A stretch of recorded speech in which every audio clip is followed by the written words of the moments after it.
ለነሱ እኔ እርዳታ ሲሰበስብ ቁጭ ብዬ አይደለም መቀመጥ አልችልም። በምርመራ የማይታወቅ ታማሚ አንተ ትሆናለህ። ብትመረመር በሽታው አይገኝም አንተ ላይ ህመሙ አይታወቅም፣ ግን ሳይኮሎጂካሊ ትጎዳለህ። አይምሮን እያጣህ ነው የምትመጣው፣ ራስን እያጣህ ትመጣለህ። የሆነ ሰዓት ላይ ሳትትልና ራስን ትረሳለህ። ከኔ ከጤና ሁኔታ ጋር ተያይዞ ባለው አጠገቤ ላይ ካሉ ሰዎች ምናልባትም የሚወጡ ነገሮች ይሆናሉ ብዬ አስባለሁ። በእኔ ምክንያት ግን ማንንም ሰው ማስጨነቅ አልፈልግም። አንድ የሚያምነው ነገር አለ፣ እግዚአብሔር ሁሉን እንደሚችል፣ የውስጤን ህመም እሱ እንደሚፈውስ። ሰው ፊትን ያያል፣ እግዚአብሔር ልብን ያያል። አጥላው ሰውን ስትረዳ የሰዎችን ህመም የሰዎችን ስቃይ ደርሰ መከራቸው አጠገብ ላይ ስትቆም ልክ እንደኔ ሌሎችም እንደዛው ናቸው።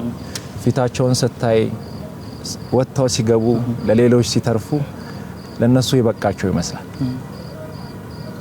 በዚህ ሳምንት ውስጥ በአንድ ወር ባልሞላ ጊዜ ውስጥ 5 ሰው የህክምና ወጪያቸውን ላይቭ ላይ ቁጭ ብለን ከደጋግ ኢትዮጵያውያን ሰብስበን ወደ ህንድ ሀገር ሄደው እየታከሙ ያለው አሉ። በቅርቡም የሚሄዱ አሉ። በብር ሲተመኑ ብዙ ብር ነው አይደል? ከብር ወደ 30 ሚሊዮን ብር አካባቢ ተሰብስበዋል። አንድ ሳምንት ግን መቀመጥ አልችልም።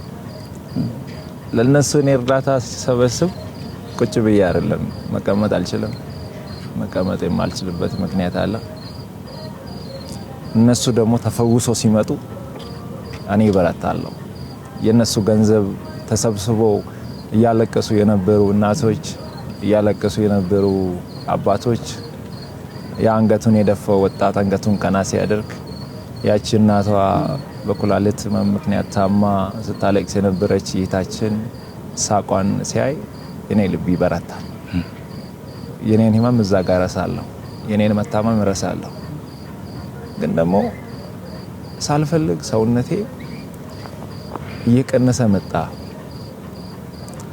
እኔ ህመሜን ለሰው ማሳየት አልፈልግም፣ ሰው እንዲያቅብኝ አልፈልግም። አንዳንድ ጊዜ ደግሞ ስጋ ያሳያል። ትልቁ ችግር እሱ ነው። ጃኬት ብትደርብም ይታያል፣ ውስጥ ያሳያልና ጸልዩልኝ። እኔ የኢትዮጵያ ህዝብ አንድ የሚማጸነው አንድ ለኢትዮጵያ ህዝብ መናገር የሚፈልገው ከእግዚአብሔር በታች በእናንተ ጸሎት፣ በእናንተ እንባ፣ በእናንተ ምርቃት ነው እስከዚህ ያለሁትና አሁንም እግዚአብሔር በዛ መንገድ ያቆመኛል ብዬ አስባለሁ።